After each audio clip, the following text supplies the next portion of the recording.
God of War.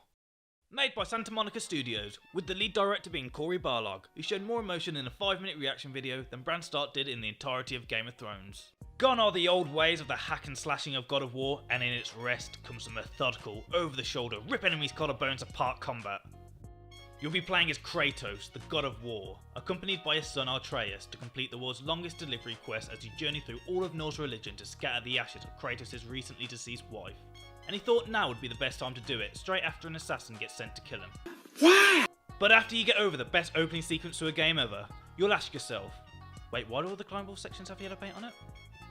But after that, you'll be introduced to the open worlds of Midgard, Muspelheim, Niflheim, Alfheim and Helheim, which aren't really open worlds because there's only one path that you can follow throughout the journey. You just have to follow the road! Which road? We only have one road. Follow the only road. Follow the only road. But there are occasional branching paths which will either lead you to a collectible or an absolute ass whooping. God of War has kept its signature appeal of being able to kill gods, but now that all the Greek gods have fell by the hands of Kratos, he has been thrust into the world of the Norse mythology and has to go head to head with some of the meanest enemies he's faced so far. If you choose to explore some of the open areas that the game provides, you can find things that will help you learn more about the Norse culture and lore. Or if you don't want to explore, Mimir will tell you all about it on your casual boat rides anyway. While you're exploring Midgard, you'll come across wayward spirits that'll act as side mission givers. They offer you chances to explore parts of the map that you'd otherwise never visit. There are two optional realms in the game, Niflheim and Muspelheim. Niflheim is a maze-like realm full of saw traps, where you can collect mist echoes, which you can use to open treasures and to open secret rifts which will spawn stronger enemies that you then have to fight. The only catch is that the whole level is full of poisonous gas that slowly kills you. I want to play a game.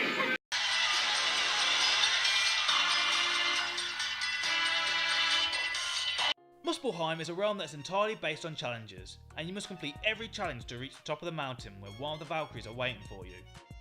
But I'll get to the Valkyries later on. And if you're hoping to get the trophy for Muspelheim, then you better be prepared to go through the harder versions of challenges that you went through to reach the top.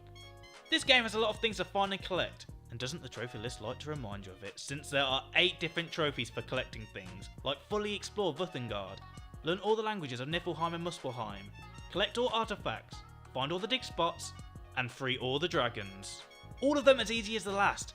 However, the thing that will give you the most trouble will be Odin's Ravens. Not only because there's so many, but because a few of them are so hard to hit.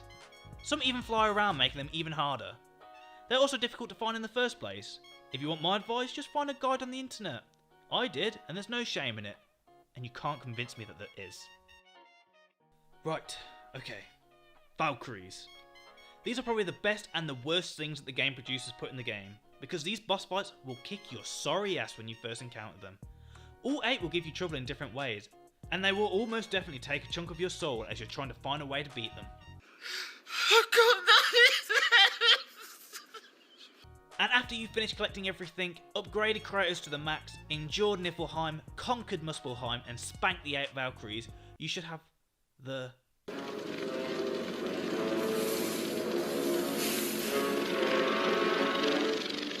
We're not done yet. Oh yeah, the Valkyrie Queen. Be prepared for the Battle of Battles because it's been a while since an endgame boss bashed me so hard that I rage quit. Do you know how hard it is to go through 2 hours worth of footage and only pick out the best bits that you look good in this fight? It's impossible because this boss will make you look like a f***ing idiot in front of everyone. This is a boss that has no patterns. All her moves are completely random, and not only that, but you can use every move that all the other Valkyries have used on you before. Unless you're a major gaming veteran or stupidly lucky like me, then you'll be sat fighting this boss for days. Cause this is not like the other Valkyries. There is no click, there is just death after death after death. This is a visible representation of how it feels to play through this boss fight. But when you do beat her, you'll feel a euphoria that is indescribable as you rip that bitch's wings straight off her back. Once you're done with that, you'll be given some high level rewards, which won't matter because you finished the game, and after how the Valkyrie Queen treated you, you'll never want to look at this game ever again. This is a must recommend game to play for PS4 owners. However, I don't really know if I'd recommend you get the Platinum just for this one. Mainly because the Valkyrie Queen and the Odin's Ravens are both a pain in the ass. But if somehow you make your way through the Valkyrie Queen without wanting to throw up, then there's no reason you can't go the whole way and get everything else. I hope you enjoyed the video. If you did, don't forget to leave a like and to subscribe to the channel. Thank you for watching, and I'll see you again next Sunday.